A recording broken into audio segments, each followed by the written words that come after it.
Hello DElEd second semester के लिए है ये वीडियो। और इस वीडियो में अभी तक हमने उत्तर भारत के राजपूतों के बारे में पढ़ा। आज हम दक्षिण भारत के राजपूतों के बारे में शिक्षण करेंगे और आपको बहुत ज़्यादा डिटेल जाएंगे तो बहुत बड़ी हिस्ट्री है ये राजपूतों की, लेकिन आज हम कुछ ऐसी चीज़ें बताएंगे जो आपके एग्ज़ाम में ज़्यादातर आती हैं। ठीक है। प्रमुख राजवंश चार हैं: चोल, चालुक्य, पल्लव और राष्ट्रकूट। ठीक है। चोल वंश की स्थापना किसने की थी? विजयपाल ने की थी। और आदित्य पाल जो है इस वंश का प्रतापी शासक, शक्तिशाली शासक हुआ। ठीक।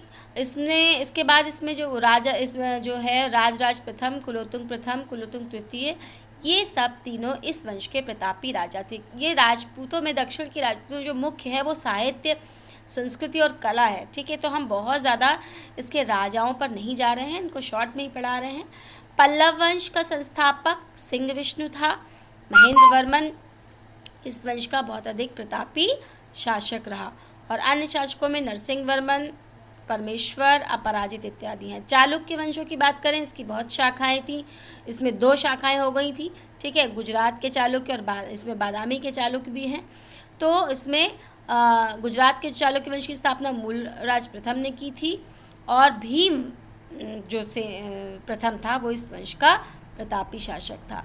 जयसिंह, सिद्धराज, भीम द्वितीय भी इस वंश के शासक थे। फिर आता है बादामी के चालुक्य। बादामी के चालुक्यों में बहुत महत्वपूर्ण नाम है ये पुलकेशिन प्रथम और पुलकेशिन द्वितीय। जो इसका सर्वाधिक बादामी के चालुक्यों में जो सबसे वीर शासक और प्रतापी शासक कहा जा सकता है वो कहा जा सकता है पुलकेशिन द्वितीय को। राष्ट्रकूट राजवंश की बात करें अगर हम, तो राष्ट्रकूटों में दंतिदुर्ग इस वंश का संस्थापक था और इसका उत्तराधिकारी जो है कृष्ण प्रथम बना। और इसमें ध्रुव, गोविंद तृतीय, अमोघ वर्ष इत्यादि शासक थे। दक्षिण राजवंशों में हमने पहले बताया कि इसमें सांस्कृतिक उपलब्धियां बहुत अधिक आती हैं। तो चोलों ने कौन से मंदिरों का निर्माण कराया, पल्लवों ने, चालुक्यों ने। तो इसमें चोलों की शासन प्रणाली और सभ्यता की बात करते हैं हम।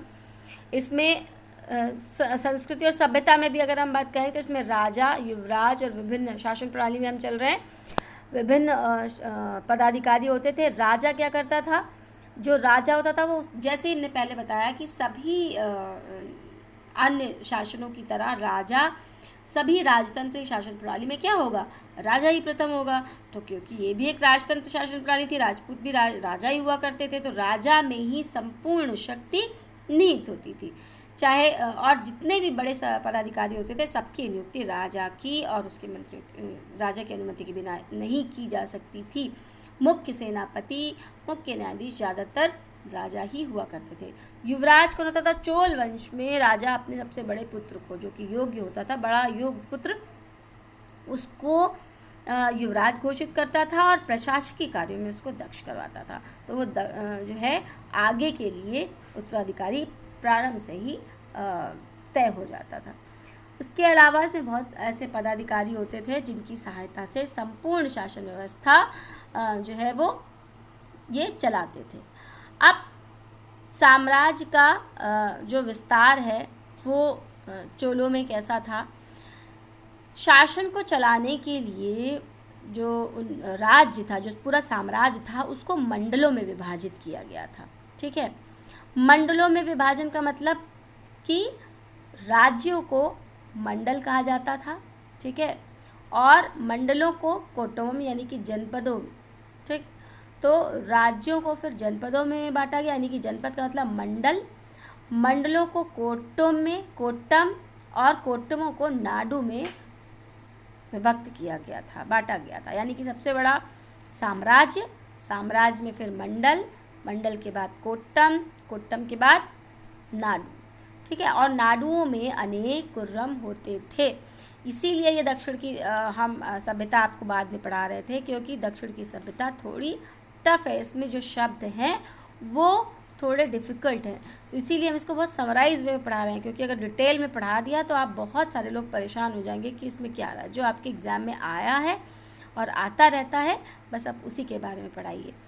इसमें जो सबसे छोटे थे, ठीक है, ग्राम होते थे, गांव इसमें भी होते थे। ग्राम मतलब हर जगह ग्राम की श्रेणियाँ होती थी और ग्रामों में जो संस्था होती थी उसको सभा के नाम से, ग्राम सभा जिसे हम कहते हैं, जाना जाता था। ये नोट्स हैं, इनको आप पढ़ लीजिएगा क्योंकि बहुत डिटेल आवश्यक नहीं है। न्याय व्यवस्था, चोल राजाओं की न्याय व्यवस्था कैसी थी? मुकदमों का निर्णय अत्यधिक ज़्यादातर जो स्थानीय स्तर पर ही हो जाता था। कोई बहुत बड़े मुकदमे होते थे तो वो राजा के पास जाते थे और अंतिम अपील राजा के पास की जाती थी। दंड की व्यवस्था बहुत अधिक कठोर नहीं थी। आय व्यय के स्रोत क्या होते थे? नॉर्मल सी बात है, अगर कृषि मुख्य कार्य है तो आय व्यय के स्रोत क्या होते थे? कर के रूप में होते थे। तो उपज का 1/3 भाग कर के रूप में, भूमि कर के रूप में होता था। ये आय का प्रमुख साधन था। गांव की सभाएं ये करों को एकत्रित किया करती थी। साथ ही शिल्पियों से और व्यवसायियों से भी कुछ कर लिया था, जैसे चुंगी हो गया, वन हो गया, खान से अगर खनन कर रहे हैं, वन से लकड़ियाँ काट रहे हैं, तो इन सब का भी जो है वो इनसे भी कर लिया जाता था। सैन्य व्यवस्था में चोल राजाओं की विभिन्न टुकड़ियाँ थीं, विभिन्न टुकड़ियों का निर्माण किया गया था, जिनको कि कड़गम का मतलब होता है वर्तमान समय की छावनियाँ, जैसे वाहिनी 32 वाहिनी पीएसी, इस तरह से।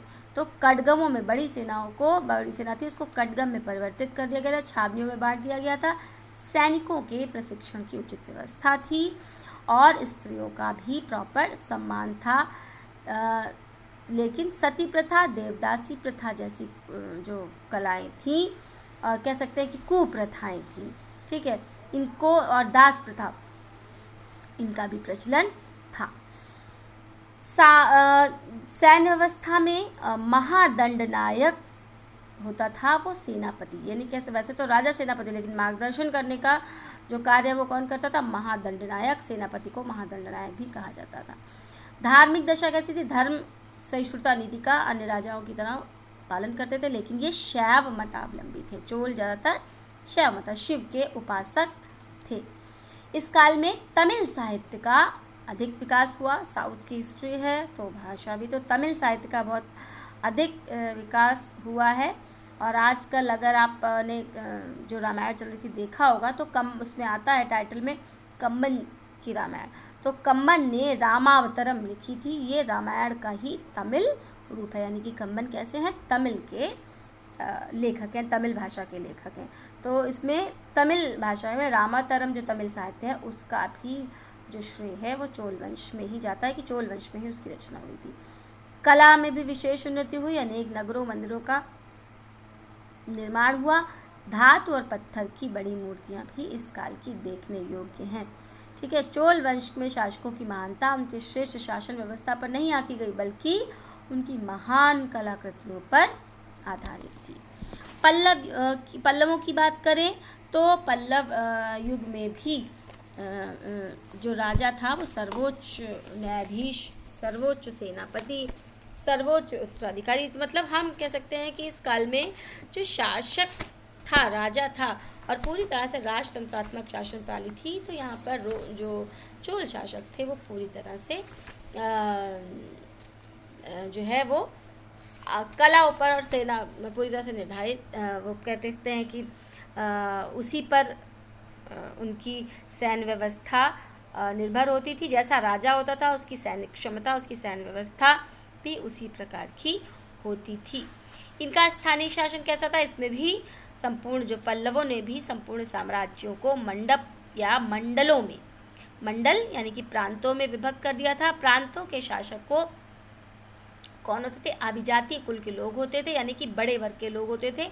और मंडलों के बाद की जो शासन इकाई होती थी, सबसे छोटी इकाई, वो क्या है? ग्राम थी। शासन व्यवस्था के लिए ये ग्राम की शासन इकाई हुआ करती थी और इसमें ग्राम सभाएं भी होती थी। धार्मिक दशा कैसी थी पल्लवों की?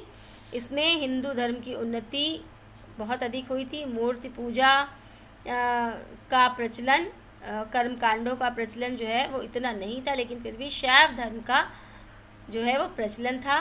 तो यहाँ पर बहुत अधिक यज्ञ होने लगे थे, बहुत अधिक कर्मकांड, मूर्ति पूजा, बहुत सारी मूर्तियों का निर्माण हुआ था। पल्लव वंश हिंदू के, मतलब हिंदूवादी कह सकते हैं कि पूरी तरह से हिंदू धर्म को मानने वाले थे, लेकिन उन्होंने बौद्ध और जैन धर्म को भी प्रश्रय प्रदान किया था, संरक्षण प्रदान किया था। साहित्य का विकास भी इस काल में बहुत अधिक हुआ, विशेष उन्नति हुई। इसमें शिक्षा का प्रमुख केंद्र जो कांची का विश्वविद्यालय है, ठीक है, वो भी यहाँ पर था। साथ ही पल्लव जितने भी नरेश हुए वह प्रारंभ से शिक्षा प्रेमी थे। इन्होंने बहुत सारे विद्वानों को संरक्षण प्रदान किया था। दंडी, संस्कृत अगर किसी ने पढ़ी है तो उसे पता होगा, दंडी नामक प्रसिद्ध विद्वान इसी काल में था, उच्च कोटि का विद्वान था। और महेंद्र वर्मन स्वयं उच्च कोटि का विद्वान था। उसने मत्त विलास प्रहसन नामक ग्रंथ की रचना भी की थी। और जो नरसिंह वर्मन था उसकी राज्यसभा में दंडी नामक प्रसिद्ध संस्कृत भाषा का कवि था। तो कह सकते हैं कि भाषा और साहित्य के क्षेत्र में तमिल भाषा और संस्कृत साहित्य दोनों ही क्षेत्र में ये साउथ इंडियन हिस्ट्री बहुत इम्पोर्टेंट है। कला का विकास हुआ। पल्लव उच्च कोटि की कला के लिए बहुत अधिक जाने जाते थे। इन्होंने इनके काल में चार तरह की शैलियों का वर्णन, जैसे राजा उनके मंदिरों और मूर्तियों बनाने की शैली अपने नाम पर रखी थी उन्होंने। महेंद्र वर्मन शैली, नरसिंह वर्मन शैली, राज सिंह शैली और अपराजित शैली, ये सब क्या है, वास्तुकला की शैलियाँ हैं, जिस तरह की मूर्तियाँ थी। तो महेंद्र वर्मन शैली के अंदर क्या होता था, ठोस चट्टानों को, पूरी चट्टानों को काट कर मंदिर बनाए जाते थे और इनका रूप सीधा सीधा होता था, बहुत अधिक क्लिष्ट होता, सरल होता था। ठीक। नरसिंह वर्मन, जिसको मामल्य शैली के नाम से, इसका मामल्य शैली का विकास इन्होंने किया। और इन्होंने इसमें भी बड़े पत्थरों को, एक ही पत्थर को काट कर कई सारे, यहाँ ऊपर में ठोस चट्टानें होती थी तो कई भी हो सकती है, लेकिन इसमें क्या था, नरसिंह वर्मन यानी मामल्य शैली में क्या था, एक ही चट्टान को काटकर मंदिरों का निर्माण कराया जाता था। कांची का उसके बाद आता है राज सिंह शैली। इस शैली का विकास 700 से 900 ईसा पूर्व में हुआ था। इस शैली के अंतर्गत पाषाण खंडों की सहायता से मंदिरों का निर्माण किया गया, यानी कि पत्थरों के टुकड़ों की सहायता से। और कांची का कैलाश मंदिर इस शैली का, और मामल्लपुरम का मंदिर इस शैली का बहुत अधिक अच्छा उदाहरण है। ठीक। बहुत सारे जो सप्त पैगोडा मंदिर है मामल्लपुरम में, वो भी विश्व में प्रसिद्ध है और इस शैली का बहुत महत्वपूर्ण उदाहरण भी है। अपराजित शैली, इसमें क्या होता था, इस शैली के अंतर्गत स्तंभों के शीर्ष भाग का अधिक विकास किया, यानी कि ऊंची चोटी वाले। ठीक। और इन ऊपर की तरफ से पतले होते थे एवं शिखर अंदर की ओर स्थूल होते थे, ऊपर की तरफ नुकीले, ऊपर की तरफ पतले होते थे। और इसमें जो है कांची के पल्लवों ने भी भारत को विभिन्न प्रकार के मंदिरों को दिया। फिर चालुक्य आ गए। चालुक्यों ने भी जो है वो अपनी संस्कृति को, भारतीय संस्कृति के विकास में बहुत अधिक योगदान दिया है। और इसमें भी कल्याणी के चालुक्य हैं, बादामी के चालुक्य हैं। और चालुक्यों का वैसे पूरा नहीं पता चलता है कि कहाँ पे उनका जन्म, क्योंकि हमने प्रारंभ में बताया कि कैसे इनका उद्भव हुआ, इसमें अलग अलग विचारधाराएं हैं।